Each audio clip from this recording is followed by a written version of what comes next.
Assalamualaikum warahmatullahi wabarakatuh. Uummanni Islaamaa bakka jirtaniiti obboleessa koo dafaatii naaf qaqqaba. Miidhamee jiraani wanta ta'eef jechuudha. Hundi keessan alaa keessanii dafaatii naaf qaqqaba. Qaamni mucaa kana miidhees immoo seeratti akka nu dhiyaatu tareeffadhaatii uummanni lafa jirtanii dafa. Dhimma Abdii Raggaasaa asiiditti nama jechuudha sooshaal miidiyaa kanarra deddeemaa jiru kallattumaan gara obboleessa isaa Addisuu Raggaasaatti bilbilee qulqulleeffannaa turtiin keessan nu waliin haa ta'u.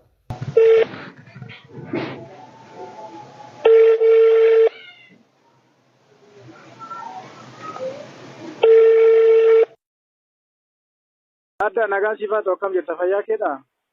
Jira diinoo akkam naguma? Galata Waaqayyoo jirta? Jira galata Rabbii alhamdulillah.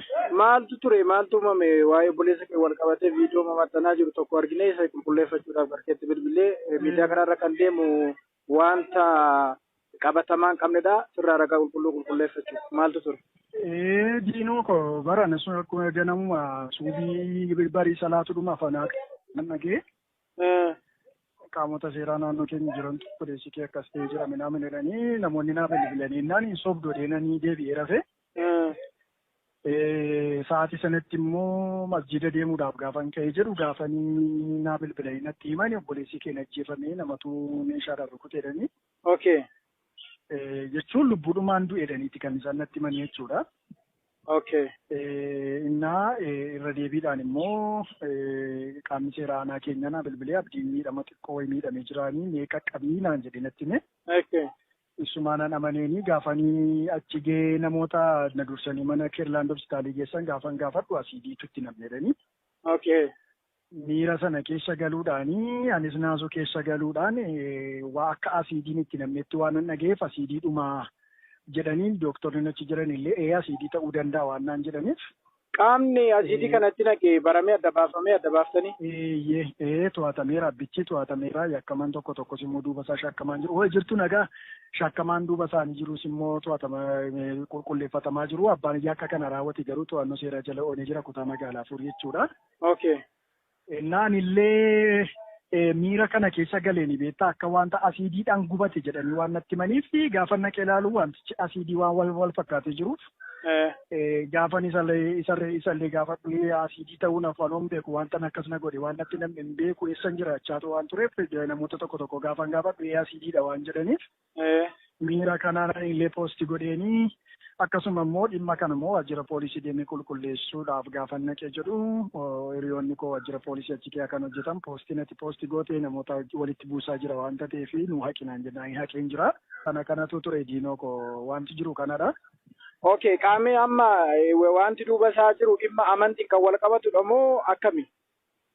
Hin barre gaamma waajjirri poolisii wanjalmaa maarii nama qorannaarra jira. Lakkoofsi bilbilaa ishee kaleessa eenyu wajjin akka haasofte teekistiin eenyu wajjin akka inni barraa ture minaaminiin illee qorannaarra jira. Kanarra gaa wanti adda baafame hin jiru garuu dhimmichi dhimma amantii natti hin fakkaatu gaa'utu amantii ta'e nama dhuunfaatu godhaaree waliigalaan waan godhamudha. Amantiin nama miidhus hin jiru, amantiin nama gubus hin jiru. Okay. Kan amantii walitti buusuu barbaadetu kana raawwate ta'uu danda'a malee wantichi amantii bakka bu'an natti hin fakkaatu. Odeeffannoo tokko yeroo sooshaal miidiyaa irra deemu haadha manaa isaatu asiidii kanatti dhaqee jedhu amma ministri kun. Lakkisoba. Malee haadha manaa isaa kan wal qabatu miti jechuudha. Hin barre gaalee amma dhugaa dubbachuuf anis akkuma keessan abdiin kan inni jiru furiidhaan kanan jiru walatteedha. Anis akkuma keetii namoonni waa meeqa haasaa jiru malee waan hin beekullee anis ganaa waajjira poolisii seenaan jira malee qulqulleeffachuudhaaf. Wanta qabatamaa ta'e waan dhugaa ta'e dubbachuun immoo seera duratti illee gaarii ta'aa si gaafachiisas illee dogoggora informationii dogoggora walaatte. Isa kanaaf ammataan kollee ganaa qulqulleeffachuuf waajjira poolisii seenaa jira garuu yakkamaan dhimma kana raawwate immoo to'atamee jira. Tole guddaa galatooma yaada kana nuu kennuu keetii fi miira keessaa ba'aa tasgabbaa wanti hundumtuu Waaqayyo lubbuusaa baaseera waan ta'eef iyyuu dhimmi amantaa gamaa akka manaan dhimma amantaa akka hin taane wantichi karaa waajjira poolisii sila qulqullaa'achuuf immoo qaamni kamiyyuu tasgabbaa'uu qaba. Wantichi akka inni dhimma amantaa hin taane kanan beeku meeshaaleen qaraa qabanii fi sagalee qabanii nama san harkatti qabameera. Meeshaaleen qaraa qabanii fi sagalee qaban harkatti qabamee jira. Kanas immoo waajjirri poolisii bira ga'ee wajjin qabee jiraani meeshaa kana wajjin. Okay. wantichi yookaan namni itti bitu yookaan immoo dhimmoo dhuunfaan jireenya nama kanaa obboleessa kootii nama hin barbaannetu ajjeesuu barbaade yaalii kana godhe malee. Kiristaanotatu ajjeesuudhaaf abdiitti dhufe yookaan immoo abdii akkas taasise otoo hin taane dhimmichi nama jiraachuu lubbuun jiraachuu mucaa kana nama hin barbaanne yookaan bakkeerraa yookaan keessoorraati itti bitamuudhaan nama dhuunfa akkana godhe inni shakkiin akkasiin qaba malee wanti kun amantaa wajjin waan wal qabatullee natti hin fakkaatu. Sababiin isaa faarfattoonni hedduun amantoonni hedduun baay'een isaanii ijoolleen pirootestaantii ta'an biyya fagoorraa naannoo Boolee Bulbulaarraa Laga Xaafoorraa iddoo garaa garaatii dhufanii naa birmatanii dhufanii amma isaanii wajjin yaalchisaa jirra ijoollee Pheenxee wajjin. Kana kuno nu kan beeknu amantaan keenya gargar yoo ta'e oromummaan keenya tokko oromummaa keenya beekna malee namni kamiyyuu mirga isaati amantaa kamitti amanuu fi amantaa walii kabajnee oromummaa keenya immoo waliin tokkonfannee waliin jiraachuudha. Kanaafiyyuu qaamni badii kana geggeeffame sababii qoratamaa jiruuf qaamoleen waan hin fakkaanne maxxansaa jiraniif erga maalii qabda? Dhugaa dubbachuuf taanaani nun amantaa adda adda qabna garuu oromummaa walitti qabna. Peejii tokko ijoolleen fidanii natti argisiisaa turanii waaqayyo faa galatu baga gubatee utuu du'e minaamin kan jedhullee maxxansi baay'ee fokkisu tokko meeqaan argaan ture. Abdii jechuun uummata Oromoo keessaa nama tokkodha. Kiristaana keessaa nun dhimma amantaa utuu hin taane nun oromummaadha kan walitti nu fidu. Otoo kiristaanummaa bicha walitti qabanna ta'e Laga Xaafoorraa, Boolee Bulbulaarraa, Boolee Ruwaandaarraa ijoolleen kiristaanonni, paasteroonni, tajaajiltoonni yaa'anii dhufanii abdiin akkamsiisanii.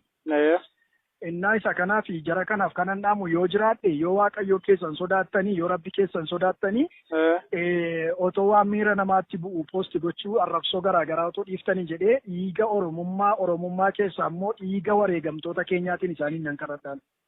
Guddaa galatoomii yaadannoo kennitee fi ragaa qulqulluu waan dhaattee fi ulfaatu jechuu barbaada. Ishi galatoomii diinoo kosh.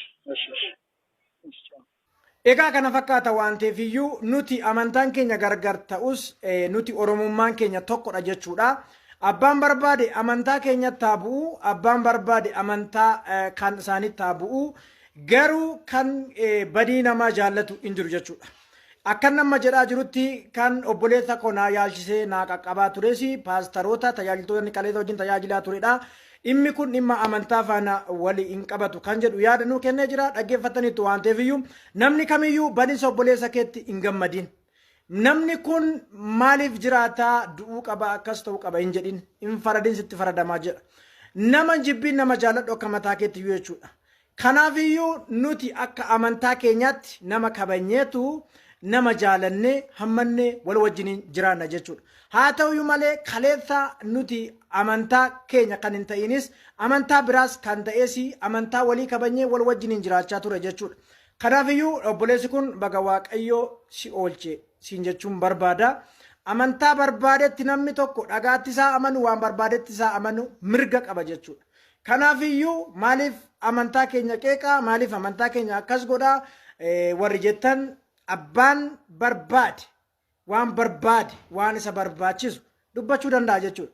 Namni tokko yoo yakkee qaama seeraatiin ni gaafatama ni to'atama jechuudha. Amantaa ofii immoo kan kabachiifatu seeradha malee nuyi ekeleen haa du'u jennee namatti farannee namni sun hin du'u jechuudha.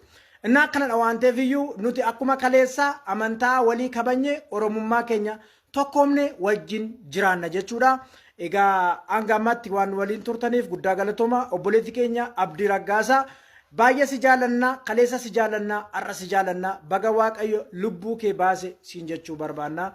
Guddaa galatooma.